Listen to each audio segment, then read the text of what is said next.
Scroll of Record, Kolbrin Bible, Book 4, Sons of Fire, Chapter 7 through 14. My belief is they have different perspectives of a time of troubles, starting with invasion, migration, journey to a land of mist, harbor of sorrow, separation, Hezekiah returns, struggles, and a new day. I will be leaving the verses as is, but moving some around to highlight where I think it shows crossovers of the same events, but from different perspectives. No commentary. I'll leave it up to the individual to decide if it makes sense.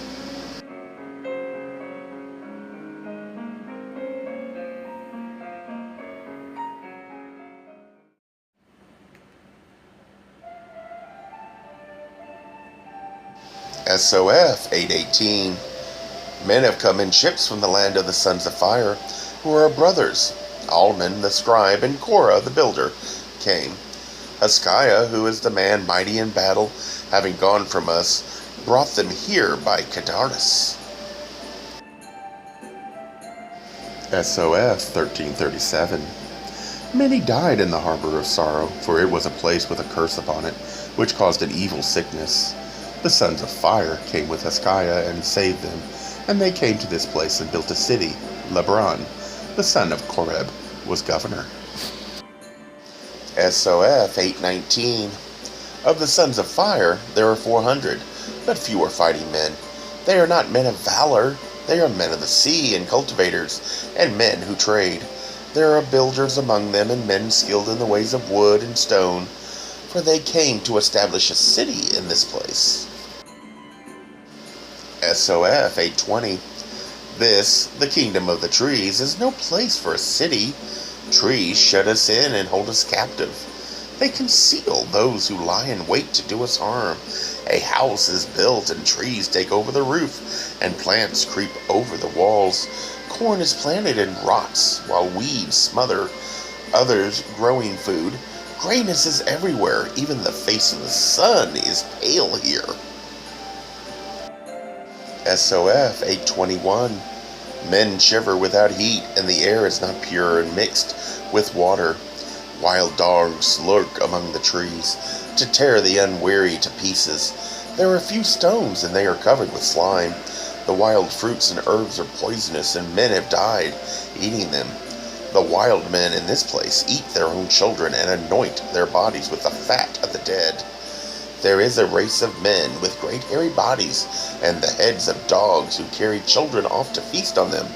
Arutha, wife of Amorah, died in the embrace of one. They have hides that no arrow can pierce. SOF 822. The book of heaven is open to the sons of fire. In it they found the road across the waters. They are filled with the wisdom of wanderers. As we came by the sea in the hands of seafarers, so shall we go out.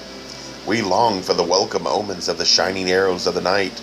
Our people are weary, and there is muttering among the men of valor, for they fear the spirit of the trees. His breath surrounds us. His gray fingernails corrupt our possessions. He has caused our cattle to die, and our crops to wither. Against him we are powerless. He was robbed of this land, hewn out from among the trees. He will never forget. SOF 823. The great secrets and sacred wisdom are secured for our children. We place them and ourselves in the hands of the sons of fire. We shall leave this place and sail towards Hera, towards the west, where lies the land of white stone, where we may build with stone brick. SOF 824. Here is the tally of our departure. Of those who came with Lathan, 90 men of valor in the households of 35. There are 70 men of valor who came later, and those are the sons of fire. 82 men of skill in 8 households newly formed. There are the men of valor who came with Hezekiah, and the households among them. There are 9 households which came later. SOF 825. There are 240 bondsmen of these. 110 carry slings and clubs. Some have fighting axes of stone and staves shod with metal, but there is no sharpened weapons among them. SOF 826. 104 among all the households are children and unmarried women, for many have died of the sickness belonging to this place. There are slaves, but most have died or perished among the trees. SOF 827. The cattle are gone, and there are a few sheep and goats. There are for each man of valor 2 measures of corn at morning, and for others 1 measure. Of corn there are 60 great baskets of herbs dried by fire, 45 ankram. There is fish fried by fire, and some meat. SOF 828. There are 110 baskets of cupped nuts, which are bitter and go sour.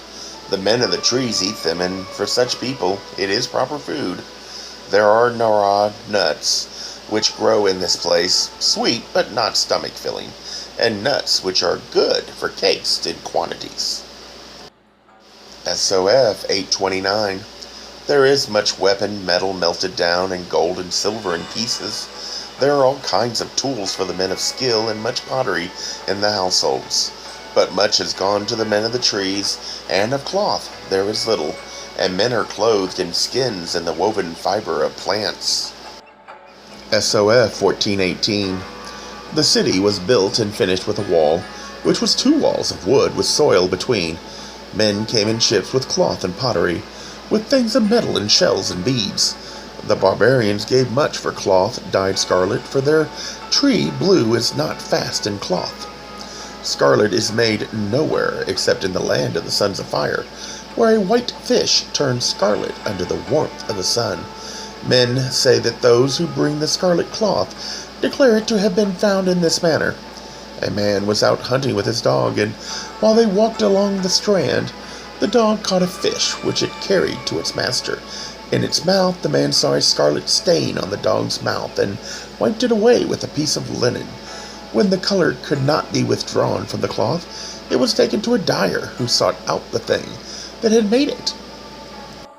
SOF 1419. The temple was built within the city and raised up on logs. Beside it was the place of instruction, and just before it was the place of exchanging. It stands today as a sanctuary and a center for those who seek the light. In its keeping are the records of the children of light, who are the children of the written word. SOF 1420. But all is not well with the heart and spirit of the city, which is the people. A city lives not by the wood and stones with which it is built. Therefore, since the coming of Salmon of the Bar-Hedehoi, and those who follow Ameth, we, who are the heart of the children of light, prepare our departure. Some words are missing here. By the waters of Gleth, not far distant, where we may dwell by ourselves. SOF 1421. The first books we leave in the temple with those who guard them, but we have made other books which will go with us. In another place we will make them incorruptible. Piece missing here. This we leave with you, as we also take it with us, so that it may not be lost. The names are written and the seals placed. Some start a new settlement, however. Askaya returns to a place closer to home. I would assume Egypt, since this is called the Egyptian text. However, the next chapter will be handling that. There'll be 2 addendums. One will be the wisdom of Kedah from chapter 13. 2 will be Hezekiah's warning, wisdoms, and his laws. Chapter 9, 10, and 11. Both are interesting but rather dry, yet I think it's worth it for the lessons in morality about humanity's flaws. This is a mental exercise, a what-if scenario. I'm not going to argue if it is historical. I myself tend to believe that it is, but I'll leave it up to each person to decide. What I do believe is it can be a great morality tale. That is what I'm attempting to do here. There are myths, self-help books that we can all accept as wisdom or having some value, even though it's not labeled as from God. I see the other religious texts like the Bible, the Quran, or the Torah as having the same value. We argue only over the claim that it came from God. To me, that clouds the real value in all the books. So if it helps, look at this as a morality tale.